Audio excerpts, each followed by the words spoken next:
بڑی دنیا پھری ہے، جتنا اسپین میں جا کے دکھ ہوا کہیں نہیں ہوا۔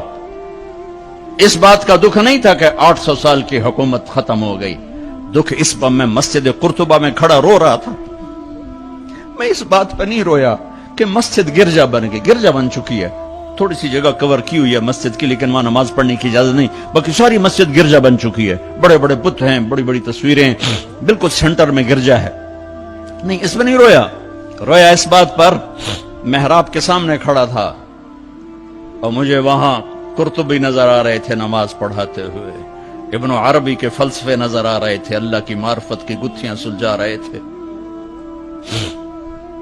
بقی ابن مخلد کا درس حدیث نظر آ رہا تھا، قرطبی کا درس تفسیر نظر آ رہا تھا، یحییٰ بن یحییٰ اندلسی کے درس حدیث کی مجلس نظر آ رہی تھی، لیکن وہ میرے خوابوں میں تھا، باہر تو بت پڑے ہوئے تھے۔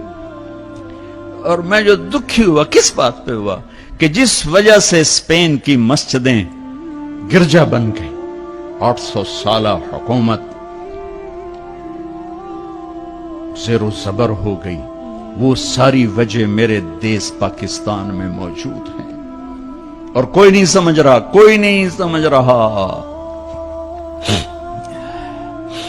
اس لیے میں نے کہا تھا مردہ یزید پہ لعنت بھیجتے ہو اور زندہ یزید کے سامنے دست بستہ ہو کے کھڑے ہو۔ اس ایک حدیث کو سینے سے لگا لو، دل کھلے کر دو سب کے لیے۔ اگر آپ کی نظر میں کافر ہوں تو مجھ سے نفرت کیوں کرتے ہو؟ میرے نبی والا کام کرو نا، سینے سے لگاؤ، کھانے کھلاؤ، سمجھاؤ۔ تبلیغ والوں نے کیا کیا ہے؟ آپ کو ہاتھ جوڑ کے کہتا ہوں تبلیغ میں ٹائم لگاؤ۔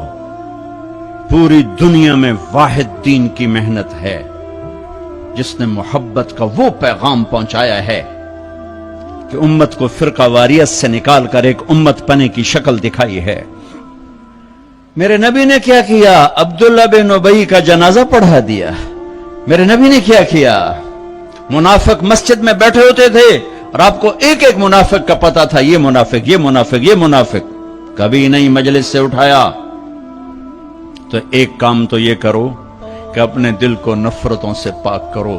امت بن کے رہنا زیادہ پسندیدہ ہے اللہ رسول کو، یا کسی فرقے کا جھنڈا اٹھا کے کھڑے ہونا اللہ رسول کو زیادہ پسند؟ رہو اپنے اپنے فرقوں میں رہو۔ میں تمام اسلامی فرقوں کو سلام پیش کرتا ہوں، لیکن میں یہ ہاتھ جوڑتا ہوں کہ یہ جو ایک دوسرے کے دست و گریباں ہو اور ایک دوسرے پر تم نے کفر کی توپیں چلائی ہوئی ہیں، اللہ کے واسطے انہیں محبت کے بول میں تبدیل کر دو۔